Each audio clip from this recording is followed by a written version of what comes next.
you hurt, give us a call. All night.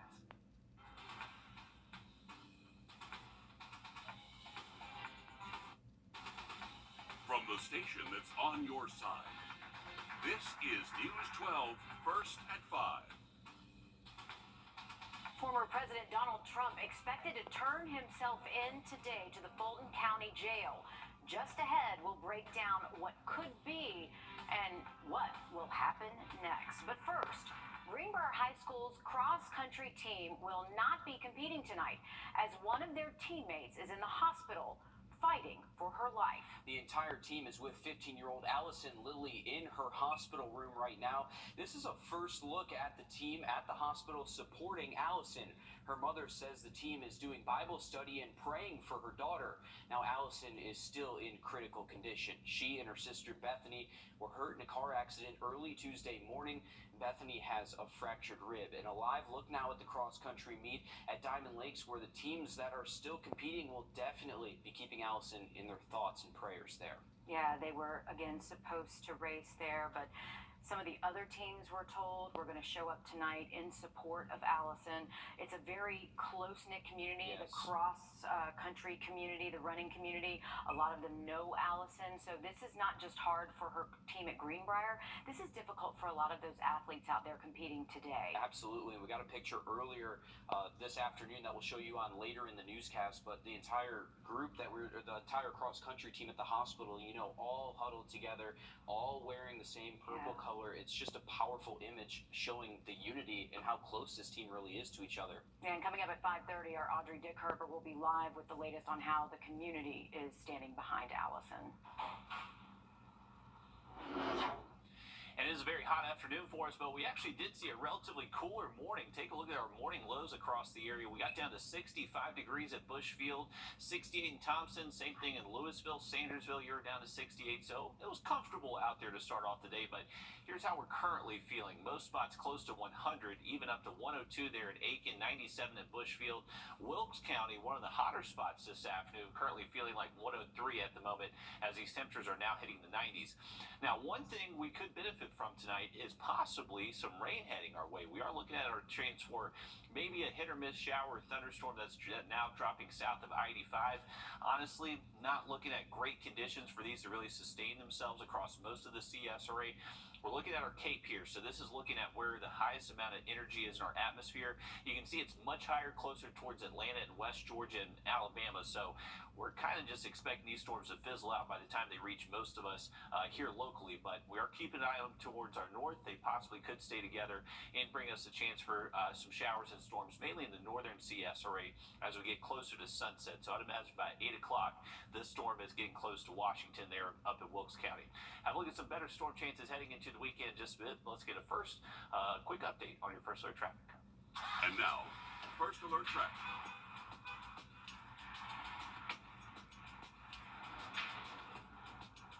All right, first looking down I-20 and Riverwatch Parkway. Doesn't look like traffic's moving too slowly for either eastbound or westbound lane, and just kind of the usual hustle and bustle there on Riverwatch for this time of in the afternoon. Going out to the gateway to Grovetown next. Lewiston Road looking pretty busy, but doesn't look like there's any slowdowns there, and just the usual backup off the exit. But we have mostly sunny skies. It is a hot afternoon. Take a look at the potential for some record highs the next couple of days in just about 10 minutes. All right, thanks, Riley. Soon, former President Donald Trump will mark another historic moment in American history when he will surrender himself at the Fulton County Jailhouse to be booked, fingerprinted, and photographed. Last week, Trump and 18 of his allies were charged in a sweeping indictment from Fulton County District Attorney Fonnie Willis. They are accused of attempting to meddle in Georgia's 2020 election. Joining us now live from Fulton County Jail is News 12's Washington correspondent Zach Summers. And Zach, can you set the scene for us there, and what will the president's arrival look like? Well, there's heightened security in and around the Fulton County Jail as we're just hours away from former President Donald Trump surrendering to authorities here. I can tell you, state, local, and federal law enforcement have set up a perimeter where we are. This is the normal prison intake entrance to the jail. There is a second entrance just around the corner, the Rice Street entrance. That's where a lot of the former president's supporters, demonstrators, and protesters are gathered. There's about 100 of those folks at that entrance, of course, with a number of media here as well. The former president has said, he posted on his social site, that he plans to be arrested here in Atlanta, Georgia, Fulton County Jail at 7:30 tonight. We know that the FAA has cleared airspace between 6:45 and 9 p.m. That's the time frame we believe the former president will be here in Atlanta. It's believed he will arrive at Hartsfield-Jackson International Airport. That's about 14 miles from here. He will get into a motorcade and take, obviously, that motorcade down a secured route here to the jail, where he will be processed, fingerprinted, and his mugshot will be taken. And of course, he is not the only one. As we mentioned, a number of his allies, too. What's the latest on his co-defendants? Who has surrendered so far? Well, 11 of the co-defendants so far have surrendered. The former president will make it 12 in a matter of hours. We know that Mark Meadows, Trump's former chief of staff, surrendered this afternoon after agreeing to a $100,000 bond agreement. Of course, yesterday the big headline was Trump's former lawyer and former New York City Mayor Rudy Giuliani. Giuliani, actually, after he was processed here at the jail, he came out, he spoke to reporters. We don't anticipate the former president will do that, but we just never know. In latest news, we know the U.S. House of Representatives has recently launched an investigation into DA Fani Willis into all of this. What is in that investigation, and how could this impact this entire case? Yeah, the Judiciary Committee taking exception with the DA here in Fulton County, Fani Willis, questioning whether or not this indictment was politically motivated, and if she used any federal dollars as part of that indictment. The Judiciary Committee requesting the DA here in Fulton County to hand over documents and communications as it relates to federal agencies by September 7th. Will Meredith? Zach Summers there reporting outside the Fulton County Jail for us. Of course, President Donald Trump expected to turn himself into the jail at around 7:30 tonight. Of course, we'll keep you updated as we learn more with this. Thanks for that, Zach. Well, historic end to Aiken's mayoral election after certifying the votes. Teddy Milner wins the Republican runoff election to become Aiken's next mayor by just 14 votes. It was neck and neck between Milner and incumbent Mayor Rick Osmond, who was first elected to the role back in 2015. Now that Milner is the Republican candidate, she will run unopposed in November's election. Which means she's mayor. Nick Veland joins us live in our newsroom. And Nick, Milner's team says she will become the first female mayor in the city of Aiken's history. And that is correct. She will become the first female mayor when she takes office in November, as she says. And it's been a long campaign on both sides. It was a long day today with recounting the votes and recertifying the results. But at the end of the day, nothing changed. Teddy Milner still beat incumbent mayor Rick Osmond by 14 votes. She says her campaign manager and those around her are what made this historic victory happen.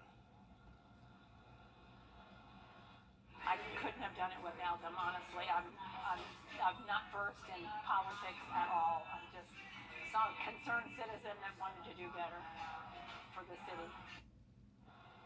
And following the recount, current Mayor Rick Osmond visited Teddy to congratulate her on her victory, and said in a statement that he assures a smooth transition. And coming up all new on News 12 at 6 o'clock, I'll have more on the journey it took for Teddy to become Aiken's next mayor.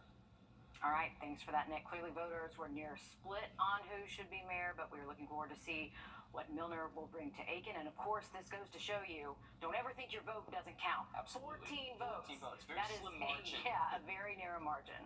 Thanks, Nick. Well, as the search for a missing toddler comes to an end, even investigators got emotional talking about what was discovered. 2-year-old Josiah Mitchell was reported missing last Wednesday by his father in the suburbs of Atlanta. Police say his father, Octavius North, told police that Josiah was kidnapped during an armed robbery last Wednesday night, but police quickly ruled that to be a lie. and North became a person of interest. And now authorities say they found a body in the search believed to belong to Josiah's in a trash transfer facility. The East Point police chief says North is now the primary suspect in the toddler's death. I think this is a coincidence since that 2-year-old child was missing. The body's the size of a 2-year-old. It's just a 2-year-old can't really defend himself, and it's unfortunate that this happened to them. And the family of Josiah says that they are, of course, devastated by this news. They are asking for privacy while they handle this unimaginable loss. North is currently charged with making false statements and filing a false report, but as you just heard from the police chief, more charges are expected. USC Aiken is seeing its largest freshman class in years. Just ahead, how the campus is accommodating its growing student body. Riley? And if you thought it was a little bit hotter today, unfortunately, we're going to get even hotter the next couple of afternoons, potentially getting close to records. We'll have a look at it just after the break. In herself. Is there some rain on the way? Well, it looks like our rain chances definitely are going to go up a lot more as we head late this weekend and most of next week. So we will see a little bit of a pattern flip. It's just been kind of hot and dry for us recently, and that part of the forecast only gets hotter over the next couple of days. 92 is where we're at this afternoon. You can see SRP Park in the background. We have the Green Jackets taking on the River Dogs again tonight at 7:05. Feel a little bit hotter out there this evening than what it felt like yesterday evening, but still not bad out there. First pitch, we should still be close to 90, and then we'll see those temperatures fall towards the end of game time. So not a bad night to be out there near the river. We are keeping an eye on a few showers and thunderstorms just north of us. This is actually a new severe thunderstorm warning that's now in effect for Elbert County, so just north of Wilkes and Lincoln County. This is moving south at about 30 miles an hour, so timed out to impact portions of Wilkes and Lincoln County and also areas around Clarksville Lake within the next hour and a half or so. So a heads up, these storms are trying to make their way closer towards us. We're not expecting rain for everybody, but I'd imagine those northern counties I just mentioned, you all have the best chance at least to see a few raindrops from that storm just north of you. But moving into tomorrow, we are going to see temperatures starting off in the 70s, so unfortunately say goodbye to the 60s for most spots, and then later tomorrow afternoon, 98 degrees is what we're going with here in Augusta. If we hit 98, it would be the hottest temperature we've seen so far for 2023 and be just a degree shy of a record high. So it looks like we possibly could get close to those records across the entire area. Everybody should be at least in the mid to upper 90s. You factor in a little bit more humidity, and we're talking the heat index up to around 105 for most spots. So no surprise that the Weather Service in Atlanta has actually put out a heat advisory for most of our western counties that will stay in effect tomorrow afternoon through tomorrow evening. Take a look at our high temperatures and the records for the next couple of days. So remember, for tomorrow, I think we get within a degree of that record for Bushfield, and then Saturday, potentially we could tie another record high. So it is going to be very hot out there over the next couple of afternoons. And 97 is the temperature to beat for the hottest temperature so far recorded at Bushfield this year. I would imagine we likely beat that top spot out there tomorrow. We've also seen a few high school teams move their game times a little bit later heading into tomorrow evening. So usually kickoff is at 7:30. A few of those games have been bumped up to 8 o'clock for the heat. So we are still expecting temperatures to be in the mid-90s by 7 o'clock, dropping into the mid-80s by 9 p.m., but feel like temperatures will likely stay in the mid-90s through at least the fourth quarter Friday evening. So very hot stuff. Through this evening, we'll fall down into the 80s with feel-like temperatures once we get past sunset. Tomorrow afternoon, the heat index possibly as high as 107 for some areas across the region. And then once again, right around kickoff time for 7:30 tomorrow evening, feel like temperatures still over 100 for many spots. So it could definitely be dangerous out there for some of those games with that type of heat and humidity around. For the weekend, we do stay hot, but a little bit better opportunities for a few afternoon storms, and then finally cooling temperatures off late next week. Thanks, Riley. Thousands of students at USC Aiken back in the classroom today for another start of the school year. And this year, the campus is welcoming even more Pacers to the family with more than 640 freshmen. Our Taylor Martin shows us how USCA is handling this growth. USC Aiken is seeing some of their highest enrollment numbers since COVID, and they say as the city of Aiken grows, the campus is too. Today, USC Aiken welcomed nearly 4,000 students to campus. I'm excited. I'm excited to meet new people too. Since 2019, freshman enrollment has risen to 644 incoming freshmen this year. So we're just really happy to see a growth in some of our STEM programming. Approximately 60% of our incoming freshmen are majoring in STEM fields from engineering, computer science, nursing, healthcare, etc. So we're really excited to see that as well. In 2019, they saw 552 freshmen. In 2020, 570. In 2021, 544. And in 2022, 567. So to be back at around almost 650 this year is really a record for us. Coming out of COVID, this is really promising for us as more students return to campus. But why are students choosing USC Aiken? This is close to home. This is just a small community. You can just feel the community of the campus. I didn't want to go to a college that was too big. With all the fresh faces on campus, what does retention look like? My mind was set on transferring. My mind, as soon as either the year ended or 2 years. According to the university, their current retention rate is 60%, and they're working to raise it while keeping up with the growth. As for this school year, Here we have a really big freshman class, and I'm really excited to get that Pacer pride. USC Aiken also says they have multiple construction projects underway to keep up with the growth. Reporting in Aiken, Taylor Martin on your side. Now, despite inflation, USC Aiken has not raised tuition in the past 6 years. We're back to bed. The cranes go up, the prices go. The outdoors can be healing for many people, whether that be hunting, fishing, or hiking. Or in the case of the Combat Marines Outdoor Group, it's an outdoor firing range. Sawyer Bussey shows us how it's helping veterans find their way through competition and friendship. It might be hard to believe, but for some people, this is therapeutic.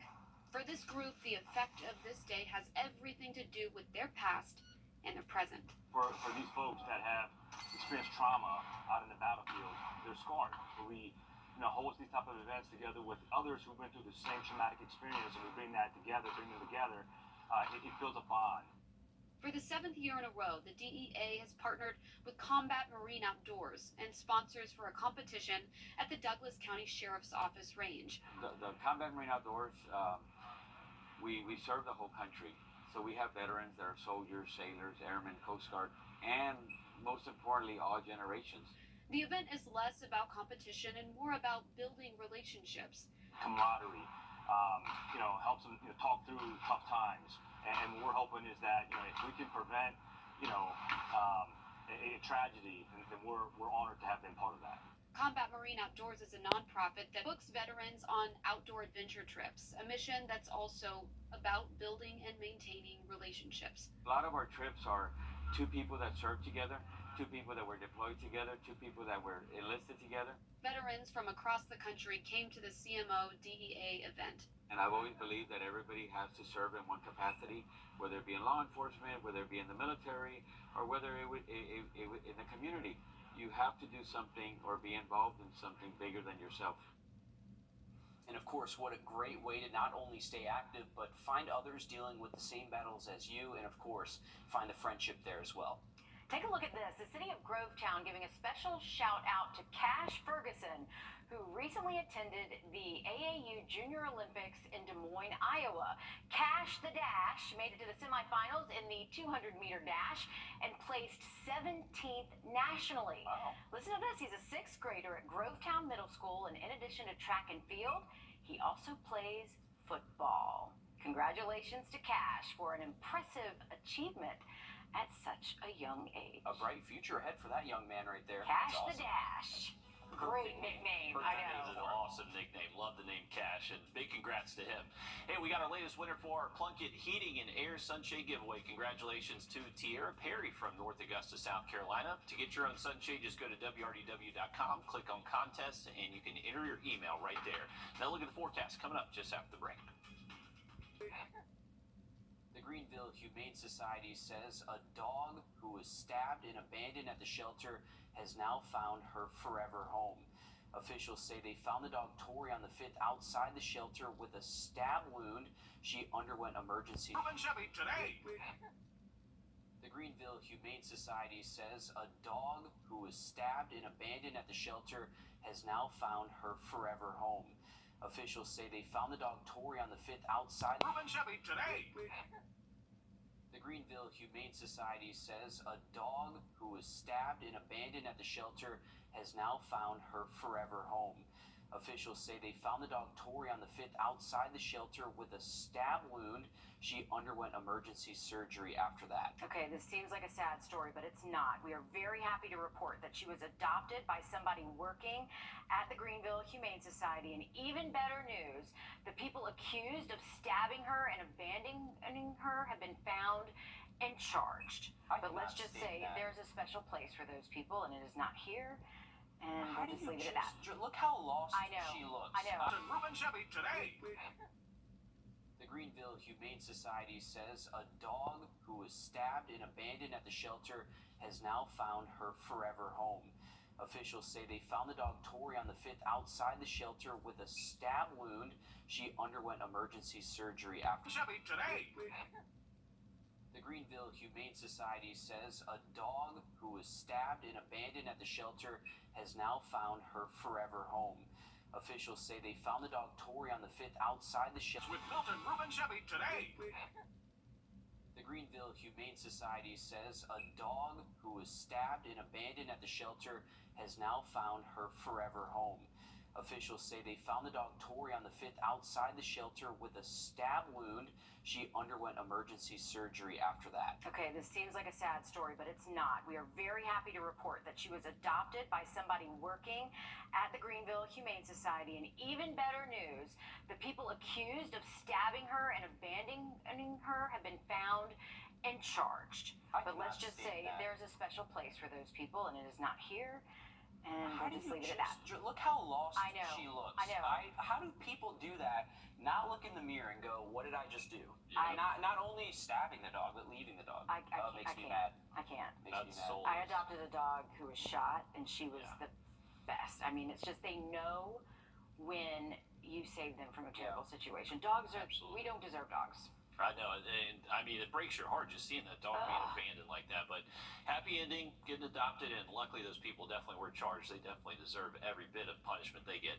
Hey, we got our little bit lower heat index this afternoon. Luckily, we did not break over 100. I cannot say the same moving forward this week. Take a look at these high temperatures: 98 tomorrow, 100 on Saturday, and we're going to feel like up to 105. All right, thanks, Riley. Stick with us. We have much more news and weather coming up after a short break as News 12 Live at 5 continues.